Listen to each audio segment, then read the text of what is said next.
یاسین بہت جوان جب وہ عراق سے انگلینڈ میں منتقل ہو گیا۔ یاسین اپنے گھر سامارا چھوڑ کر نہیں جانا چاہتی تھی، لیکن سامارا بہت خطرناک تھا۔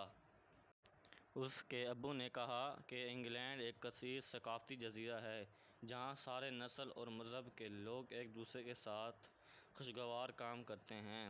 یاسین کا خاندان اپنے سامان لے کر لندن گئی۔ وہاں بہت اونچے عمارت اور عجائب گھر تھے، اور یاسین کا پسندیدہ چیزیں سیاہ ہوم اور دریا ٹیمز پرانا پل کے ساتھ تھا۔ یاسین کچھ وقت کے بعد اپنی پڑوسی کے ساتھ دوستی ہوئی، اس کا نام تھا گینڈرو۔ پوری گرمیوں کی تعطیلات وہ دونوں پارک گئی، چڑیا گھر گئی۔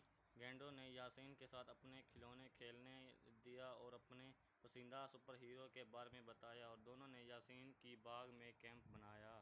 دن پر دن یاسین لندن کو گھر سمجھنے لگی۔ اس کا انگلش بہتر ہونے لگا، مگر وہ ابھی بولنے میں کمی تھی اور اسی لیے شرمندہ محسوس ہوا۔ جب ستمبر آ گیا، یاسین کو اسکول جانا ضروری تھا، اس لیے وہ اداس ہوئی، لیکن اس کے ابو نے بتایا تعلیم بہت ضروری ہے۔ بعد میں یاسین کو پتہ چلا کہ وہ گینڈرو کی کلاس میں ہے۔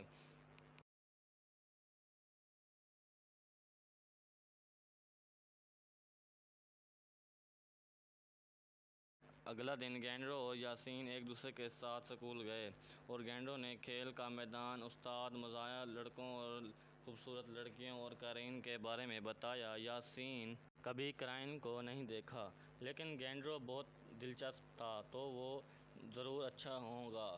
مگر جب وہ کلاس روم پہنچا، استانی نے یاسین کو بتایا کہ وہ سب کے سامنے اپنا نام بتائے۔ ایک لڑکا نے بولا، "بدبودار بے ملکی"، اور سب ہنسنے لگے، اور ایک اور لڑکے نے کہا، "استانی میں سمجھ نہیں سکتی، وہ انگریزی نہیں بول سکتا"، اور سب پھر ہنسنے لگے۔ یاسین بہت اکیلا اور اداس محسوس کر رہا تھا۔ استانی نے اس کو بیٹھنے کی اجازت دی۔ یاسین گینڈرو کے بیٹھنے کی خواہش تھی، مگر ایک لڑکی کے ساتھ بیٹھنا برا۔ وہ لڑکی بار بار عجیب سے یاسین کو دیکھا، اور وہ الگ کرسی بیٹھنے کے لیے استانی کو بلایا۔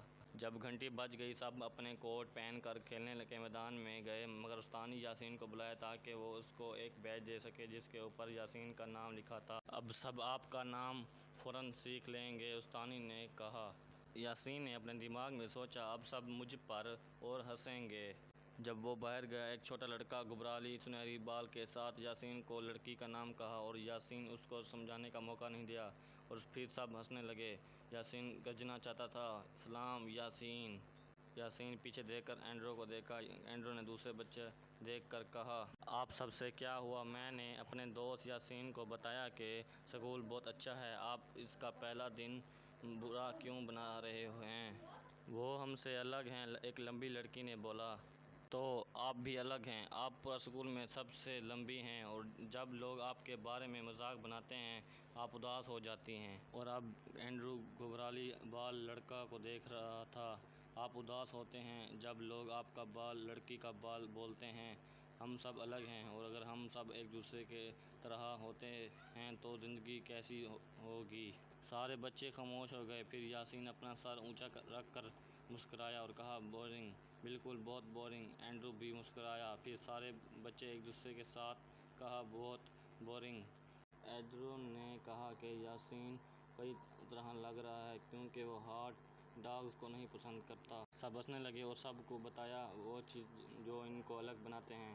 ویٹر جنگز نے اس کا قمیض اٹھا کر سب اس کا جنم کا نشانی فخر کے ساتھ دکھایا۔ جب کھیلنے کا وقت ختم ہوا، اینڈرو نے ہاتھ اٹھا کر استانی کو پوچھا، "کیا ہم اس لوگوں کے بارے میں بات کر سکتے ہیں جو دوسرے ملک سے انگلینڈ آ گئی، ایک نیا زندگی شروع کرنے کے لیے"۔ "میرا دوست یاسین کی طرح"، استانی نے کہا، "انفرادیت ضروری ہے، مگر برطانیہ کی خوبصورتی یہ ہے کہ وہ ایک ثقافتی جزیرہ ہے"۔ یاسین نے کتاب میں 2 لفظ لکھا اور اپنے آپ سے وعدہ کیا کہ وہ اس لفظ کو سیکھ لوں گی اور ہمیشہ یاد کروں گی۔ وہ دوست بھی اپنی کتاب میں لکھے، کیونکہ وہ بہت شکر گزار تھا کہ اس کو ایک سچا دوست ملا جو اس کو قبول کرتا تھا۔